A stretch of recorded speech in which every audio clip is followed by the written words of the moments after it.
2014 April 27 അതുല്യയും Sasthamkotta സ്വദേശി സതീശും തമ്മിലുള്ള വിവാഹദിനം. മകൾ ഭാവി ജീവിതത്തിൽ സന്തോഷവതിയായിരിക്കുമെന്ന് മാതാപിതാക്കൾ കരുതി. പക്ഷേ ആ പ്രതീക്ഷകൾ തെറ്റായിരുന്നുവെന്ന് സതീഷ് അടുത്ത ദിവസം തന്നെ തെളിയിച്ചു. 43 പവൻ സ്വർണ്ണാഭരണങ്ങളും ബൈക്കും മാത്രമേ സ്ത്രീധനമായി നൽകിയുള്ളൂ എന്ന് പറഞ്ഞ് മർദ്ദനം ആരംഭിച്ചു.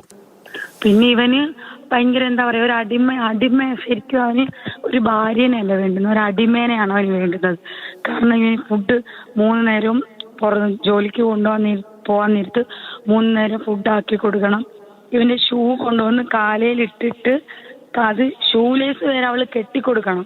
ജോലിക്ക് പോകാൻ അതുല്യയ്ക്ക് ആഗ്രഹമുണ്ടായിരുന്നു. സംശയരോഗത്തിന്റെ പേരിൽ അയാൾ അവയെല്ലാം നിരസിച്ചു. 3 സ്ഥലങ്ങളിൽ ലഭിച്ച ജോലി ഭർത്താവിന്റെ എതിർപ്പ് മൂലം ഉപേക്ഷിച്ചു. മദ്യപിച്ചാൽ മൃഗമാകുന്ന സ്വഭാവമായിരുന്നു സതീശനെന്ന് കുടുംബാംഗങ്ങൾ പറയുന്നു.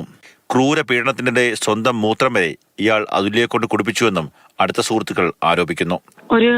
ഒരു ദിവസം എന്തോ കർച്ചീഫ്, ഞാനിപ്പോ പറഞ്ഞ പോലെ തന്നെ കർച്ചീഫ് കഴുകിയില്ലെന്നും പറഞ്ഞിട്ട് ആ ഒരു ചെറിയ പ്രശ്നത്തിന് വേണ്ടിയിട്ട് അയാൾ അവളെ പൊതിരെ തല്ലിയിട്ട് ഈ കർച്ചീഫ് അവിടെ കൊണ്ട് കിച്ചണും ബാത്റൂമും എല്ലാം ആ കർച്ചീഫ് ഇട്ട് തുടച്ചിട്ട് ഇവളുടെ മുഖത്ത് കൊണ്ടുവന്നിട്ടിട്ട് ഇതാണ് നിനക്കുള്ള പണിഷ്മെന്റ് എന്നും പറഞ്ഞ് ചെയ്തവനാ.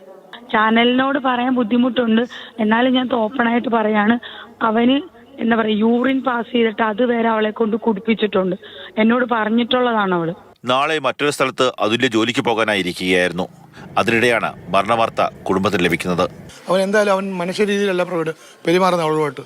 അവൻ ഇടിയും അടിയും, പാത്രം എടുത്തടിയും, കസേര എടുത്തടിയും, പ്ലേറ്റ് എടുത്ത് 2 ദിവസം മുമ്പ്, മരിക്കുന്ന 2 ദിവസം മുമ്പ് പ്ലേറ്റ് കൊണ്ട് തലക്കടിച്ചെന്ന് പറഞ്ഞോട്. പിന്നെ നമുക്ക് എന്ത് ചെയ്യാൻ പറ്റും? നമ്മളിവിടെ കിടക്കുന്ന, നാട്ടിൽ കിടക്കുന്നു, അവന് ചാർജ് കിടക്കുന്നു, നമുക്ക് എന്തെങ്കിലും ചെയ്യാൻ പറ്റുമോ? പിന്നെ എങ്ങനെയൊക്കെ വെച്ചാൽ ഈ കൊച്ചിനെ പൂട്ടിയിട്ടാണ് പുറത്ത് പോകുന്നത്.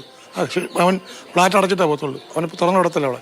എത്ര പീഡനം നേരിട്ടാലും അമ്മ ആത്മഹത്യ ചെയ്യില്ലെന്ന് അതുല്യ മകളെ അറിയിച്ചിരുന്നു. മകളെ ഏറെ ഇഷ്ടമായിരുന്നു അതുല്യയ്ക്ക്. അങ്ങനെയുള്ള ഒരു സ്ത്രീ, തലേദിവസം രാത്രി വരെ സന്തോഷവതിയായിരുന്നവൾ. അങ്ങനെയുള്ള അതുല്യ അടുത്ത ദിവസം പുലർച്ചെ ആത്മഹത്യ ചെയ്തുവെന്ന് വിശ്വസിക്കാനാവുന്നില്ല കുടുംബത്തിന്. ക്യാമറമാൻ ഷാനവാസ് പരീതിനൊപ്പം കണ്ണൻ നായർ, മാതൃഭൂമി ന്യൂസ്, കൊല്ലം.